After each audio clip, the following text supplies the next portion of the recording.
Yeah! The solar plexus strike. The solar plexus is a great target area in self-defense because it's a sensitive nerve center located just below the sternum where a concentrated strike can cause intense pain, difficulty breathing, and temporary incapacitation, giving the defender a moment to escape or follow up with additional techniques if necessary.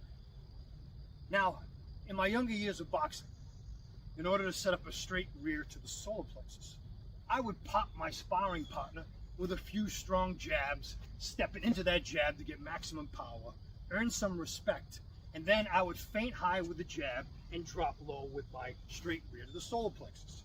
You can do that. That in itself is effective. But in the street and for self-defense, you don't have time to earn some respect with some jabs. That lead hand strike needs to do damage. And number two, you may not choose to punch the face in the street. You may choose to use an open hand strike, and that's your choice. So some options for an open hand strike could be the palm heel jab to the nose or underneath the chin. The eye jab, whether the fingers are apart or together, always slightly bent for impact. The claw, you can reach out to blind them, claw down that face and eyes. And a push.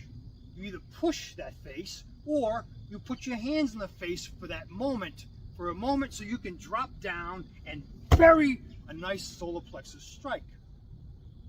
Now right there I used a thumbless fist, a thumbless vertical fist. And that is another option to the straight rear with a horizontal fist.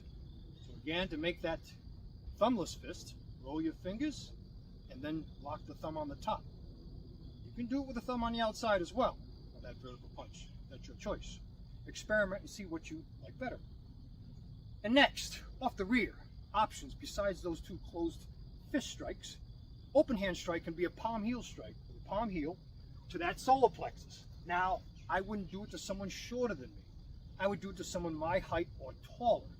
But Bob is short because the stump is short. And next, close quarters, is that elbow. Drive that elbow into the solar plexus using the point of the elbow, not the forearm. Drive it through that solar plexus. On the low line, you have a knee. I may blind them with an eye jab. Palm those ears, thumb those eyes, put my palms on the back of the head, palm over palm, high on the top of the head, forearms in tight. Pull that head down and then drive my knee into the solar plexus. Notice my toes are pointed down.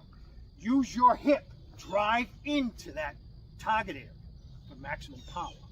And then last is the front ball kick. The front ball kick is one of the most effective kicks in the street. Strike with the ball of your foot to that solar plexus if you have the distance. So from here, those hands up, strike with the ball of the foot to that solar plexus. Put it right into the solar plexus and then escape. So there's some options on the lead hand strikes and off the rear. Experiment with combinations, have some fun. Stay prepared, stay aware.